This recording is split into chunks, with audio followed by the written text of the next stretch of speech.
धर्म के प्रचार के लिए सम्राट अशोक हर 5वें वर्ष धर्म महासम्मेलन का भी आयोजन करते थे। इस सम्मेलन में ढोंगी और पाखंडी बौद्ध भिक्षुओं की परीक्षा होती थी। परीक्षा में असफल होने वाले भिक्षुओं के पीले वस्त्र और खड़ाऊं छीन ली जाती थी। उन्हें सफेद कपड़े पहनाकर संघ से बाहर निकाल दिया जाता था। ऐसे सभी भिक्षुओं को घर गृहस्थी को अपनाने के लिए जोर दिया जाता था। इसका उद्देश्य यही था कि धर्म के नाम पर आडंबर और बुरे विचार ना फैलाने पावे। अशोक ने अनुभव के द्वारा जान लिया था कि सच्चा धर्म लोगों के मन में रहता है, अतः धर्म के नाम पर बाहरी दिखावा बेकार है। बस इसी के लिए वे परिश्रम करते रहे।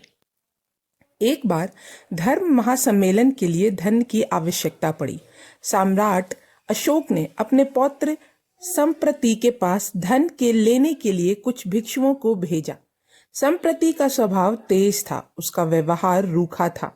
उसने भिक्षुओं को एक खाली मिट्टी का पात्र देते हुए कहा, धन कहाँ है? धन तुम्हारे सम्राट अशोक सारा राजकोष पहले ही खाली कर गए हैं। राजा के अनेक आमदनी वाले जागीरें तुम्हारे विहारों के नाम हैं। राजकोष खोखला हो चुका है। लो, राजकोष में यह खाली मिट्टी का पात्र बचा है। इसे तुम धन समझकर यदि चाहो तो ले सकते हो।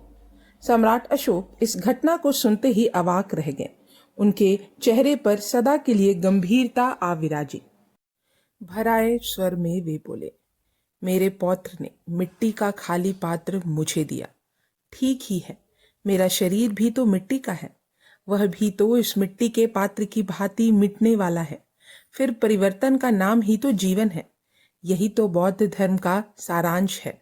और कहते कहते सम्राट अशोक मौन हो गए। इस घटना के कुछ दिनों के बाद लगभग 72 वर्ष की आयु में सम्राट अशोक इस संसार को छोड़ गए। सम्राट अशोक भारत के इतिहास में आज भी अमर है। उनके अथक परिश्रम की कहानी आज 2500 वर्ष बाद भी संसार में जीवित है। उनके द्वारा शांति, सत्य और अहिंसा की अपनाई गई नीतियां बारूद ढेर पर बैठे संसार को विनाश से बचाने वाली है। सम्राट अशोक ने संसार को मानवता का उपदेश दिया। जाति पाति के भेदभाव और छुआछूत के विचारों को मनुष्यों के मन से निकालकर प्रेम और सेवा का भाव उत्पन्न करवाया। वे संसार के इतिहास में हजारों करोड़ों राजाओं के बीच जगमगाते नक्षत्र की तरह हैं। पुराणों के अनुसार अशोक के बाद कुणाल गद्दी पर बैठा। राय चौधरी का अनुमान है कि विष्णु तथा भागवत पुराण में सुयशस नामक जिस शासक का उल्लेख है वह वस्तुतः कुणाल ही है। सुयशस उसकी उपाधि थी। दिव्य वादन में उसे धर्मवर्धान कहा गया है, किंतु अशोक के और भी पुत्र थे। दिव्य वादन में अशोक के बाद संप्रति, बृहस्पति, वृषसेन, पुण्य धर्म तथा पुष्यमित्र का नाम प्राप्त होता है। इसी प्रकार कलयुग राज वृतांत में सुप्रशर, बंधुपलित, इंद्रपलित, संगत, शालिशुक, देववर्मा, शतधनु तथा वृहद्रथ का उल्लेख है। तारानाथ ने अशोक के उत्तराधिकारियों में कुणाल, विगातशोक तथा वीरसेन का नाम दिया है।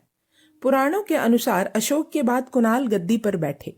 राय चौधरी का अनुमान है कि विष्णु तथा भगवत पुराण में सुयशस नामक जिस शासक का उल्लेख है वह वस्तुतः कुणाल ही है। सुयशस उसकी उपाधि थी।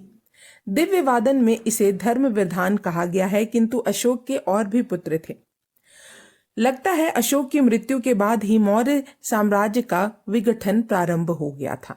कुणाल अंधा था, इसीलिए वह शासन कार्य में असमर्थ था। जैन तथा बौद्ध ग्रंथों के अनुसार शासन की बागडोर उसके पुत्र संप्रति के हाथ में थी। इन अनुश्रुतियों के अनुसार संप्रति ही कुणाल का उत्तराधिकारी था। पुराणों तथा नागार्जुनी पहाड़ियों की गुफाओं के शिलालेख के अनुसार दशरथ कुणाल का पुत्र था। दशरथ ने देवना प्रिय उपाधि धारण की थी और नागार्जुनी गुफाओं को आजीवकों को दान दे दिया था। मत्स्य तथा वायु पुराण में भी दशरथ को अशोक के पौत्र के रूप में उल्लिखित किया है। इससे स्पष्ट है कि दशरथ और संप्रति अशोक के पौत्र तथा कुणाल के पुत्र थे। इन प्रमाणों के आधार पर अनुमान किया जाता है कि मगध साम्राज्य 2 भागों में विभक्त हो गया। दशरथ का अधिकार साम्राज्य के पूर्वी भाग में था तथा संप्रति का पश्चिमी भाग में था। पुराणों में दशरथ का शासनकाल 8 वर्ष बताया गया है। दशरथ के बाद भी जीवित रहा और संभवतः उसने पाटलिपुत्र पर पुनः अधिकार कर लिया। जैन साहित्य में संप्रति को वही स्थान प्राप्त है जो बौद्ध साहित्य में अशोक को। जैन ग्रंथों में उसे त्रिखंडापति कहा गया है। इसके अनुसार संप्रति मौर्य शासकों में सर्वश्रेष्ठ था और उसके काल में मौर्य साम्राज्य का विकास चरम पर पहुंच गया था। पुराणों के अनुसार इसने 9 वर्ष तक शासन किया। विष्णु पुराण तथा गर्गी साहित्य के अनुसार दशरथ तथा संप्रति के बाद उल्लेखनीय मौर्य शासक शालिशुक था। दिव्य वदान में संप्रति के पुत्र बृहस्पति का उल्लेख मिलता है। राय चौधरी शालिशुक और बृहस्पति का एक ही मानते हैं। गार्गी साहित्य में इसे अत्यंत झगड़ालू एवं धूर्त शासक बताया गया है और कहा गया है कि यह अधार्मिक शासक था और प्रजा पर निर्दयता पूर्वक अत्याचार करता था। देववरम तथा सोमशमरम में संभवतः एक ही थे। इसी प्रकार शतधनुष तथा शतधन्वा भी एक ही व्यक्ति के नाम प्रतीत होते हैं। वृषसेन तथा पुण्यवर्धन के संबंध में अधिक ज्ञान नहीं है। पुराणों में ही नहीं वरन हर्षचरित में भी मगध के अंतिम सम्राट का नाम बृहदत्र था। हर्षचरित के अनुसार मौर्य वंश के अंतिम सम्राट बृहदत्त की उसने सेनापति पुष्यमित्र शुंग ने सेना के सामने ही उसकी हत्या कर दी और स्वयं सिंहासन पर अडिग हो गया। यह भाग यही समाप्त होता है। आशा करती हूँ कि आप लोगों को यह भाग भी काफ़ी ज़्यादा पसंद आया होगा। तो कमेंट में मुझे ज़रूर बताइएगा कि आप लोगों को यह भाग कैसा लगा और मुझे आप लोग ज़रूर बताएं कि आप लोग और किन राजाओं के बारे में या और किन महान व्यक्तियों के बारे में जानना चाहते हैं। अब अगले भाग में जानेंगे हम एक और महान व्यक्ति के बारे में। तब तक के लिए धन्यवाद।